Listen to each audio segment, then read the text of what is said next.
और MQM का peoples party को टफ टाइम देने के लिए इत्तेहाद बनाने पर इत्तेफाक। तफसीलात के मुताबिक GDA और MQM के रहनुमाओं के दरमियान अहम मुलाकात हुई। मुलाकात में इत्तेफाक किया गया पीपल्स पार्टी के 3 अदवार सिंध की तबाही का सबब बने। आइंदा इंतखाबात में मुश्तरका लाए अमल बनाने के लिए मजीद मुलाकातों का सिलसिला जारी रखा जाएगा। मुलाकात में PP मुखालिफ जमातों को प्लेटफॉर्म पर जमा करने पर भी इत्तेफाक हुआ।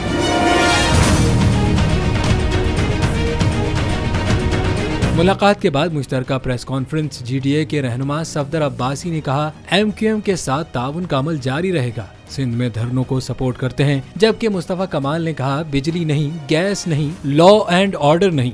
IMF की शराइत की वजह से हुकूमत चाहते हुए भी रिलीफ नहीं दे पा रही। इंशाअल्लाह अगली हुकूमत सिंध में MQM और GDA मिलकर बनाएगी। हम माजी में भी मिलकर हुकूमत बना चुके हैं। हम लोगों को एक नई उम्मीद दे रहे हैं।